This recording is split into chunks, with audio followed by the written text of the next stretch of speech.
దర్శకుడు ఆదిత్యధర్ తెరకెక్కించిన రణ్వీర్ సింగ్ ప్రధాన పాత్రలో నటించిన దురంధర్ విడుదలయ్యి 19 రోజులు పూర్తయినా వసూళ్ల జోరు మాత్రం తగ్గలేదు.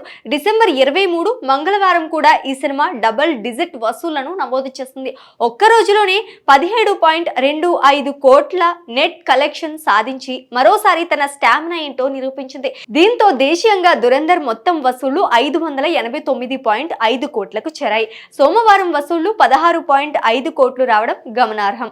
ప్రపంచవ్యాప్తంగా దురంధర్ ప్రపంచనం ఈ సినిమాకు గ్లోబల్ గా ఇప్పటి వరకు 876.5 కోట్ల గ్రాస్ కలెక్షన్ వచ్చింది. దీంతో 2025లో అత్యధిక వసూళ్లు సాధించిన భారతీయ చిత్రంగా కాంతారా లెజెండ్ చాప్టర్ 1 రికార్డును దురంధర్ బ్రేక్ చేసింది. యానిమల్ రికార్డ్ కు ముప్పు. రణ్బీర్ కపూర్ నటించిన యానిమల్ 2023 సినిమా గ్లోబల్ గా సాధించిన 1915 కోట్ల రికార్డును దాటే దిశగా దురంధర్ దూసుకుపోతోంది.